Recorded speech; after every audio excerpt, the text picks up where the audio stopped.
Today, let me talk about what does SSB see in an officer. We generally talked about it, but let me come to specifics today.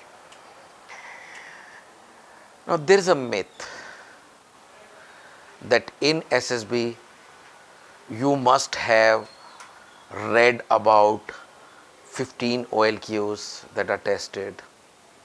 There is a myth that you must be either an army officer's son or many others of the kind to get selected. Let me bust all those myths. When I went for my SSB, I was only 16 years old. I just appeared in my 11th class written examination. In fact, I had to get my SSB postponed so that I could appear in my 11th written examinations, based on which my NDA admission, those days NDA was still accepting us after 11th, would have been finalized. So a 16-year-old going for the SSB, I wasn't sure of all the tests. I knew in good vague terms what all will happen, but exactly specifics nobody had taught me.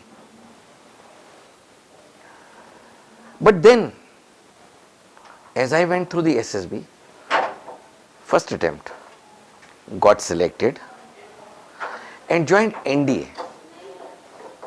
I have actually come across 400 plus of my course mates who trained with me for 4 years and who are still my friends and soulmates after 40 years. 400 plus. Similarly, 400 plus of my seniors in the next term, second term, almost 400 plus in third term, same number fourth term, fifth term, sixth term. So nearly 2000 of my seniors and batchmates above me and approximately the same number below me.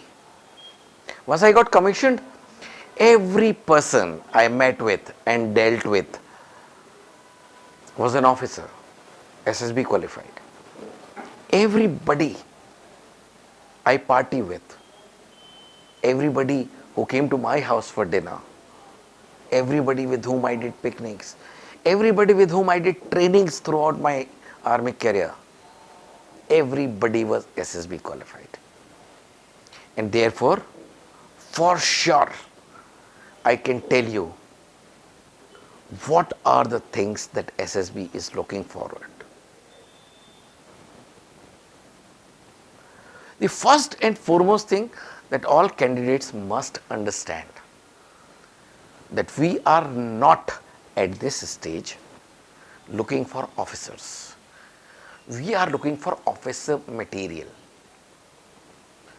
We are looking for candidates who have got the potential and who have got the trainability. If you have the potential and the trainability, you are acceptable in the SSB, because then in the training period we will train you. Therefore, the first and foremost thing that every candidate must remember is that if you do not know something, if you go wrong in one of the answers, don't consider it to be end of life. It is not. We do not expect you to be perfect. We expect you to be normal. We expect you to be of your age. So, in the SSB, we are looking for good people, not the perfect ones at this stage. The second thing, all the officers that I have come across have been extremely good in communications. Now, communication has got some parts. One part is verbal communication. both written and oral. That actually means that they are able to convey their thoughts, emotions, arguments, feelings, experiences, etc. in writing as well as in speech. But then that is not all. There is a non-verbal part also associated with it. In the non-verbal part comes the confidence, comes the body language, there comes the modulations, the way you put across, comes your tones. So all officers are generally very effective communicators, and they actually can communicate their thoughts appropriately in all social gatherings, be it with children, be it with their peers, or be it with their teachers. That is the second quality. The next quality that we are looking for in SSB is your logics and reasonings. Now, everything that happens in our world, has got a reason behind it, why it happens in that particular manner. A person who is inquisitive, he actually tries to find those reasons. And almost all the officers that I have met and interacted with very closely have generally been very inquisitive. They want to find out how this thing happens, how this thing works, how this classroom teaching actually gets affected on ground. So they are able to connect what they read in the newspaper or here in the TV channel or in their textbooks or in the fiction stories to the real life. And therefore, their logics, their reasonings are very good. And when that becomes good, another thing that comes along with it is your power to analyze what will happen next. So, the power of analysis. Most of the officers, on hearing a particular statement in the general knowledge or in the current affairs, are able to comprehend what does it mean for us, what does it mean for my society, what does it mean for my country, how will it impact us, how will we able to implement this policy, what are the problems that are likely to come through, and things of the kind. So the minute your logics, your reasonings, your analysis are correct, that is a very, very major quality that I have found in most of the officers. The next one is decision making. Now, decision making is something which is very, very important for an officer. When bullets are flying, he has to take a decision. He has to take a decision to complete his task. He has to take a decision to ensure that there are no casualties to his men.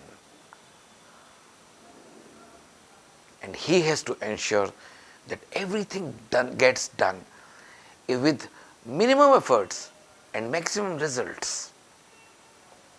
Now, this decision making is actually the backbone of the officer cadre. So, the children take decisions based on impulses, and officers take decisions based on information, reasonings, logics, and analysis. They work out the options, they are able to mentally evaluate all the options and then come to a solution or a decision. Now, this decision may not be sometimes the best one, but definitely it is a workable one. And when it is a workable solution, it works. It actually gives you results. So, if you want to become an officer, you practice these things. The first thing is be confident. The second thing is learn effective communications. Next is learn logic, reasoning, analysis. Next, practice decision making. Because unless this decision making gets into your habit, you will not take decisions. You actually depend on somebody else to take your decisions. Our society is so strong, our family system is so strong that we often protect our children and do not allow them to take decisions. But as an officer, you have to be trained to take decisions. Some decisions may not be all that correct, but if they are based on logic, analysis, they will definitely be workable. And then one day you have to start. Few decisions may go wrong or may not be so correct, but then that's the way we learn. If we don't take a decision, we stay where we are. But if we take a decision, we start the progress. Initiative is next quality that all officers have. If they see something happening, they go forward, they consider it their responsibility. If anything is happening in the unit, which is not even my subunit, I would go and correct it. If I find something happening wrong somewhere, I'll walk up because it is my responsibility. It is like my home. And that habit actually gets drilled into us. Let's take an example. If in your house you find some pieces of glass, a broken glass, it's your house. Will you pick it up or not? If you will, then that's the sense of responsibility that we expect you to have towards your society, towards our country. And that's when we can find you trustworthy and responsible enough to hand over the leadership of men and security of this nation from external aggressions and internal disorders. That is the way an officer behaves. He takes initiative. He gets up. He doesn't wait for others to jump. That is what we require from you. Now, the next and most important thing is that we want you to be responsible. You must be responsible to your family. You must know what your family organization is, what your father does, what your mother does, what your elder brother does and your sister does. You should be able to help them. You must understand the kind of image that you have projected to these people, your friends, your teachers. You should be able to analyze your own personality from their eyes. And you should be able to correct the flaws or the weaknesses which are required to be improved upon. If you can do this, you are a responsible person. You are a trustworthy person. You are a trustworthy teammate. And let me tell you, being a teammate, being a cooperative person is not taught in the classrooms. If you have heard that quote of Duke of Wellington, I quote, "The Battle of Waterloo was won in the playing fields of Eton." Unquote. Now, this is one school where while playing they learned the team spirit. If you read Stephen Covey, who forms the basics of personality development, he talks about your starting a life as an infant to be dependent. As you progress, you become independent. But the final stage is interdependent. He also talks of synergy. Now, when you are interdependent, you are actually looking for team men. You are looking for team effort. And what is synergy? Synergy means helping each other perform their best, supporting each other, adding on to each other. And by the law of synergy, 1 plus 1 plus 1 plus 1, 4 teammates, 1 plus 1 plus 1 plus 1, 4 of them, 1 plus 1 plus 1 plus 1, do not equal to 4. They rather equal to 10, because they constantly keep improving each other and their performance as a team improves. Now we are looking for these team men.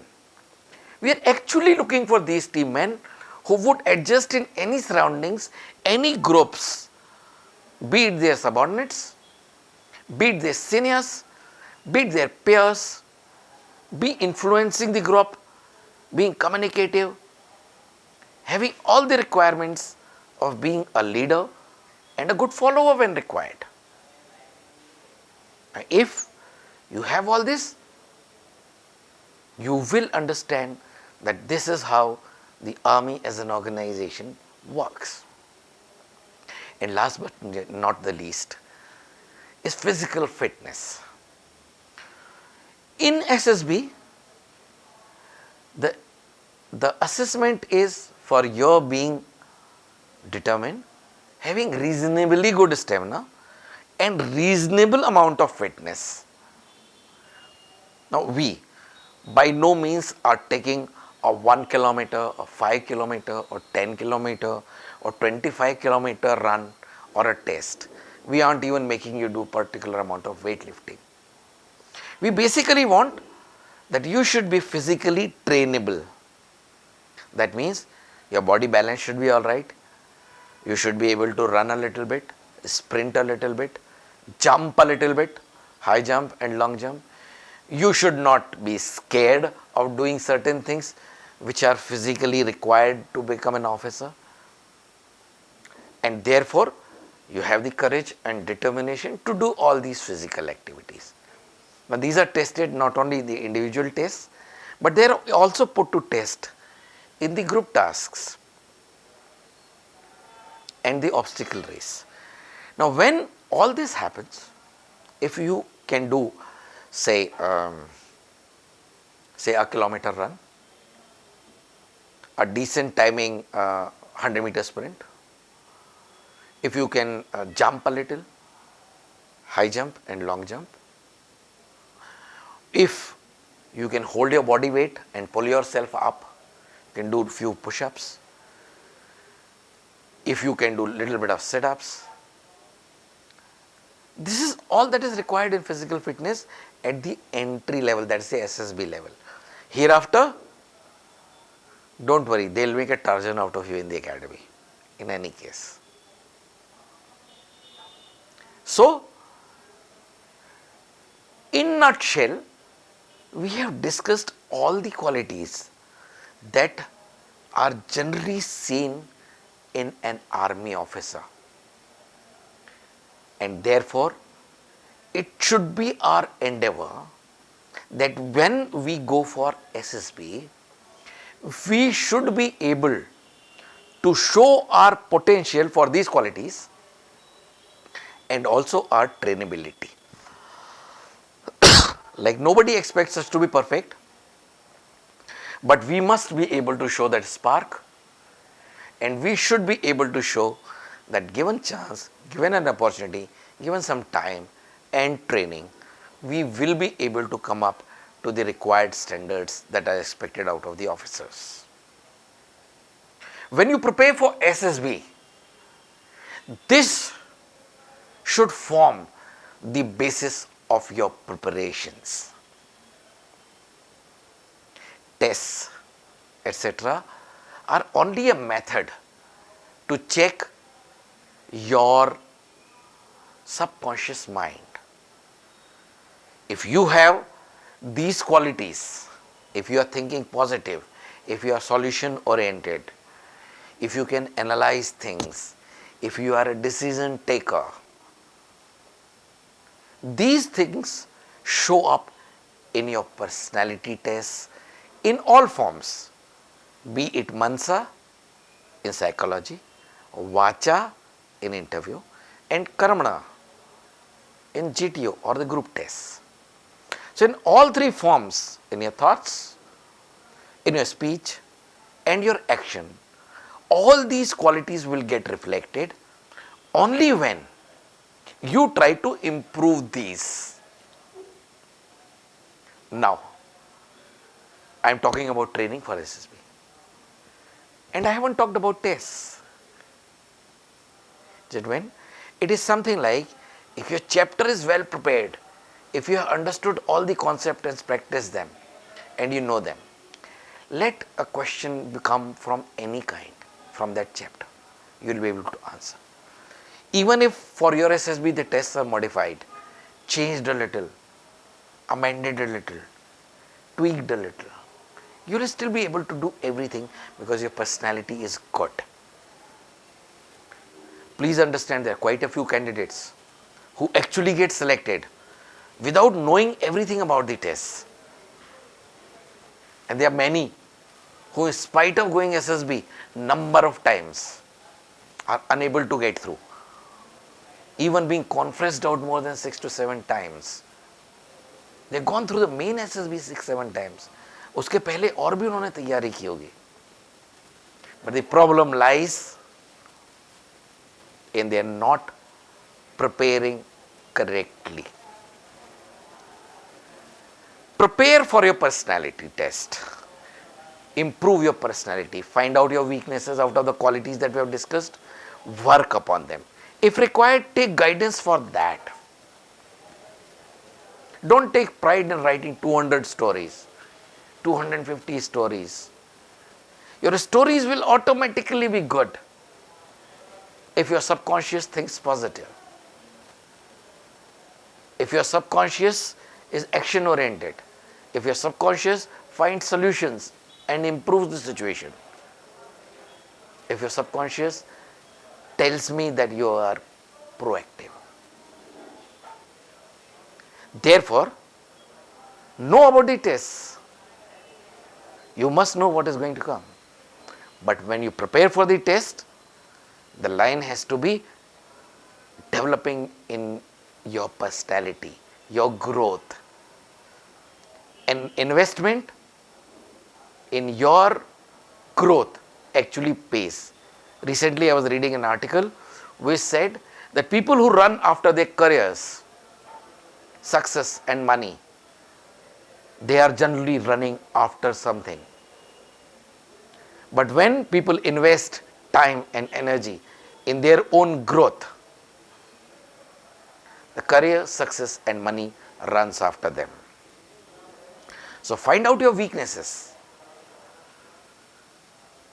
and train appropriately for developing your personality. Your best guides could be your parents. Your best guides could be your teachers. Some of your role models you could take out of everywhere in the world. But find somebody who will have actual passion, interest, inclination and liking for training you. Who has got the capability to understand you and take you to on the route that you deserve to go or you want to go. This path of growth will put you in good stead, not only in SSB, but be an officer anywhere or think like an officer, act like an officer, behave like an officer, achieve like an officer, anywhere and everywhere. Be it a service, be it a business, be it entrepreneurship or any particular thing. So my advice, invest in your growth. Find somebody from your surroundings who will help you, guide you appropriately, who has got the passion and the capabilities to guide you. And just simply go for it. Jai Hind.